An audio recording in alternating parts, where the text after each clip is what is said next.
thought I'd talk a little bit about working your way up a career ladder. If this is something you wanted to do as a career, then there's one option. And like I said, if you're trying to work on your own side hustles and that kind of stuff at the moment, then I'll give you a few tips at the end of each section about I'll go check out this resource or that resource. But if you were to kind of take that career approach where you actually look to go and work with a brand, this is, I would say, a relatively like rough view of what a digital marketing department might look like. And I, like personally, I would actually argue that maybe not all of these are in the correct place. And so for it, the big one for me, for instance, is the creative director, who's this guy in green here. It would not be sitting under head of digital marketing. He would be sitting somewhere else with his own creative team, his own department, and head of marketing and him would work closely together.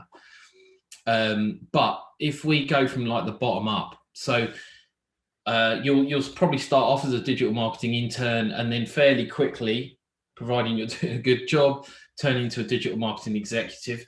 At this stage of your career, you're really just doing a little bit of everything. You're helping out all the other kind of people in the department, and will be picking up odd jobs and kind of learning as you go. As the bigger the company, the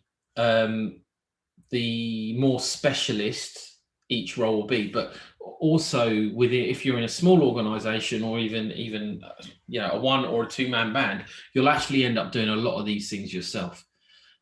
So some of the things that you might do: email executive, you may be basically coming up with a few ideas, writing email copy and making sure it goes out. Social media executive, again, creating content and pushing that out across social media. Content editor and digital designers, again, doing the design work and writing any particular content that may need writing. A web designer and web developer, I think that's pretty straightforward.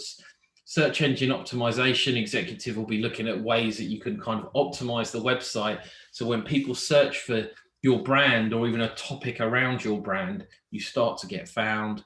A paid media executive will really be kind of in the nuts and bolts of these ad delivery platforms and making sure the paid media is all getting spent. And then there's another area which I haven't really covered in the 7, but it's kind of like affiliates and partnership executives. This is kind of like for affiliate marketing. So that's where basically you would work with another publisher, for instance.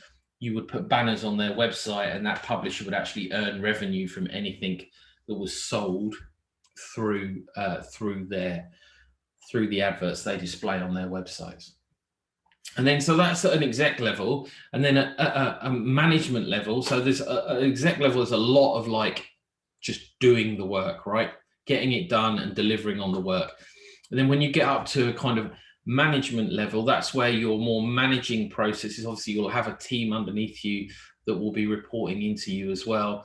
And you'll be kind of reporting, and you'll also be kind of driving the overall like plan and strategy that will be given to you, or you will work on with your head. Well, in this case, we've got like a head of customer, head of social, etc. So yeah, you'll be working really to deliver that report on and work out ways that you can improve all your metrics and all your numbers. So I won't go too much. I mean, what you'll see in the middle here, you've got this kind of UX manager. That means user experience manager. So that's typically somebody that is going to help make sure that as a user goes through a website, they understand like what they're doing and building out that kind of plan. SEO account manager, straightforward. Paid media, yeah, that's all straightforward. And then, yeah, you'll have a head of SEO that will be really working with the head of digital marketing around like what keywords should we go after? What's the actual strategic approach to trying to reach more of our audience and try and get them to convert? Okay, so that hopefully that gives you a little bit of an idea of digital careers. But you know, as a one-man band, if you're a one-man band, you've basically got to do a little bit of all of these things to help grow your business.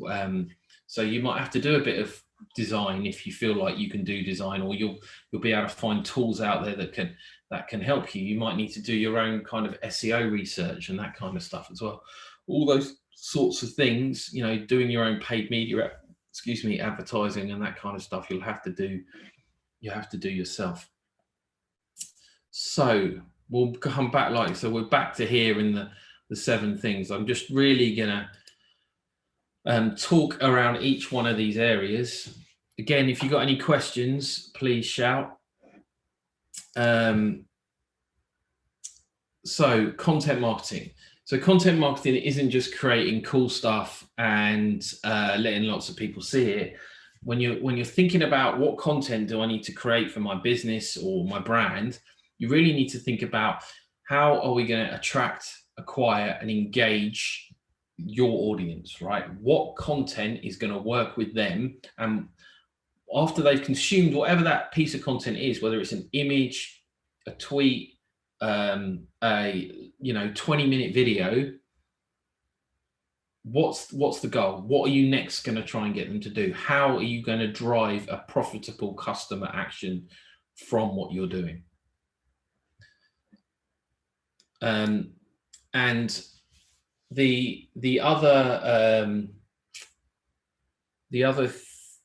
piece of this is when you're thinking about your content, down here you'll have like what is perceived as low value, high frequency content. So that will be stuff like you'll do in here, you'll do loads and loads of tweeting, Instagram posts, maybe even some short form video. And then up here, you'll have high value. So what I mean by high value is it's kind of perceived as high value to your audience, like they really like that piece of content. But it can also be very, very low frequency, because if you're doing something high value, typically it's probably cost you quite a lot of money to do it. So if you think up here, you do big campaign adverts and that kind of stuff, but you don't do too many of them. And down here, you do lots of tweeting and short social media posts.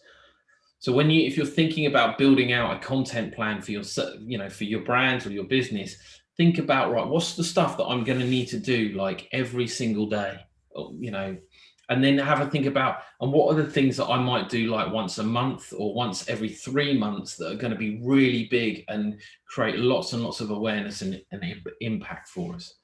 So it's a good way of thinking about structuring it. And when you get into kind of like a kind of content calendar of what you want to do, you know that, well, you might do this thing, like you might only do one piece of that that content, but it could last like 3-4 weeks to a month of pushing that kind of same content, that big campaign out.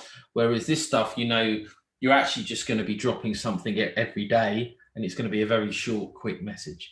And then obviously anywhere in between this kind of pyramid where you'll have something that is, not as high value, but still you won't do it as often. So that may be, in this area, you might be thinking about things like podcasts and that kind of stuff, where you're probably only going to do them once a week. Whereas down here, maybe it is, short form videos, like 30-second videos might be down here. Again, take a bit of time to produce that kind of stuff. And that's a good way of thinking about how to build out your content. The other way, which is actually not mine at all, it's totally stolen from YouTube. They talk a lot about hero, hub, and hygiene.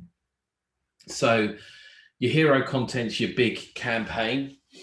As I said, at the top of that pyramid, you probably want like celebrities or influencers. It's high impact, high awareness. Hopefully you've got some budget that you can put behind that. Let's say it's a video, for argument's sake, where you can promote it out to your audience. You've then got your hub content, and the idea behind hub content is like it's as interesting today as it is in 2 years. So that could be human interest, lifestyle, documentaries, that kind of stuff.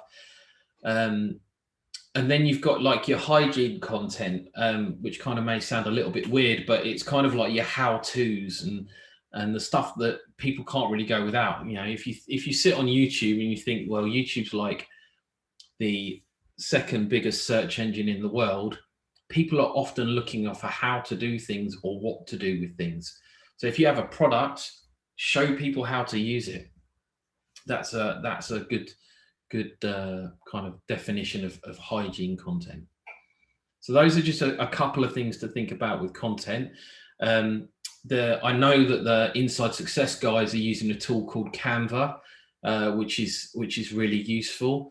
There's some great like places to get like free stock photos, which I'm actually searching now because I can't remember what it's called. Oh, well, there's one for video called Pexels, PEXELS.com.